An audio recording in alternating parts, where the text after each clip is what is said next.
Hello everyone, আসসালামু আলাইকুম। তো আজকে আমাদের পবিত্র শবে বরাত উপলক্ষে ছোট্ট সংসারে রান্নাবান্না আপনাদের সাথে শেয়ার করছি। তো আজকে ওর বাবা বাসায় নেই, তো ছেলে আর আমি আছি বাসায় একা। তো বাবা জরুরি কাজে বাইরে আছে, তো এই জন্য অল্প কিছু রান্না করব।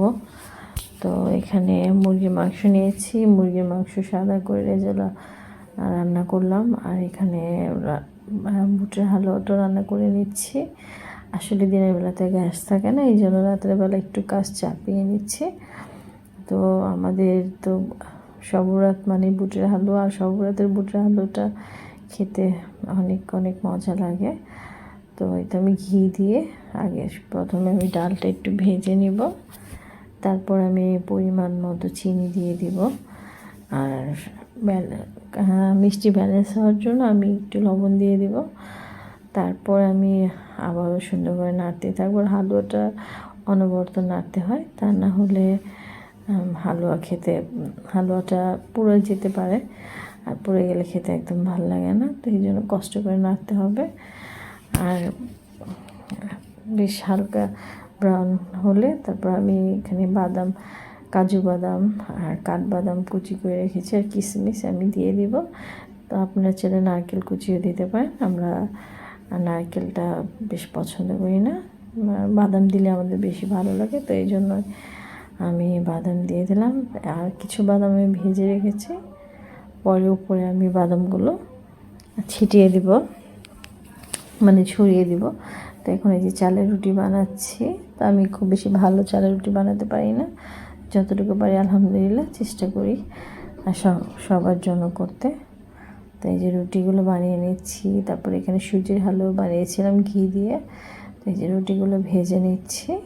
আলহামদুলিল্লাহ রুটিগুলো একদম সফট আর সুন্দর হয়েছিল। তারপর মোটামুটি ফুলকো হয়েছিল রুটিগুলো। তো রুটিগুলো সব ভেজে আমি রেখে দিলাম। আর এই তো রাতের বেলা আমি গরু মাংসটা রান্না করে নিয়েছি। আর আলহামদুলিল্লাহ গরু মাংসটা খেতে কিন্তু খুব ভালো হয়েছিল, আর কালারটা দেখেন কত সুন্দর হয়েছে। আর এই তো এই পোলাওটা রান্না করে নিচ্ছি। এই হচ্ছে আমার শবে বরাতের ছোট্ট সংসারের রান্নাবান্না। তো এখন রান্নাবান্না শেষ করে খাওয়া দাওয়া করে তারপরে আমরা ইবাদত করব।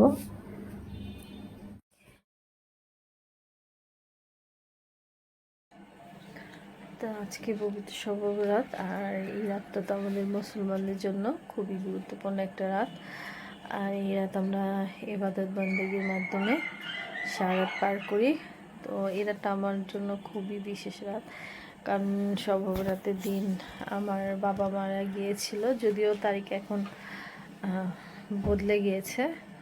তবে এই দিন আমার বাবা মার শবে বরাতে আমার বাবাকে কবর দেওয়া হয়েছিল। আমি আমার বাবাকে অনেক মিস করি, আর তার জন্য অনেক দোয়া করি আল্লাহ আমার বাবা শ্বশুর সবাইকে জান্নাতুল ফেরদৌস দান করুক।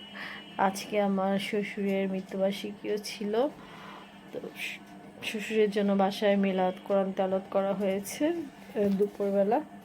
তো এখন মেহরাবের বাবা বাসায় নেই, উনি বাইরে আছেন। আর এই তো আমরা মা ছেলে দুজনে নামাজ পড়ছি।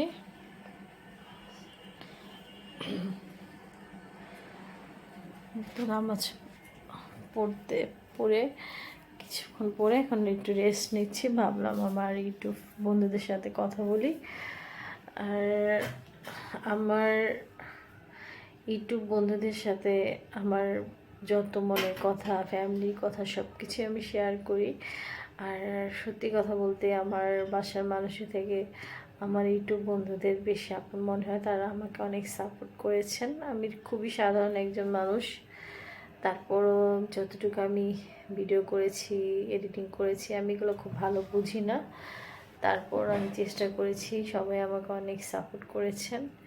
এই জন্য সবাইকে অসংখ্য অসংখ্য ধন্যবাদ। সবাই আমার জন্য দোয়া করবেন যাতে আল্লাহ পাক সকল বিপদ আপদ থেকে রক্ষা করে। তো আসলে প্রতিটা মানুষের জীবনে সুখ দুঃখ মিলে, তো ইনশাআল্লাহ আল্লাহর উপর বিশ্বাস রাখি যে ইনশাআল্লাহ সব কিছু ঠিক হয়ে যাবে। তো আজকে রাতে আমিও সবার জন্য দোয়া করবো, আল্লাহ পাক যাতে সবার মনের আশা পূরণ করেন। এবং সবাই ভালো থাকেন, সবার মনের আশা পূরণ হয়। তো এই তো এখন বাকি নামাজগুলো পড়বো। তো সবার কাছ থেকে বিদায় নিয়ে নিচ্ছি। সবাই ভালো থাকবেন, আর সবাই ভালো থাকবেন, সুস্থ থাকবেন, আর সবাই আমার জন্য দোয়া করবেন। আল্লাহ হাফেজ।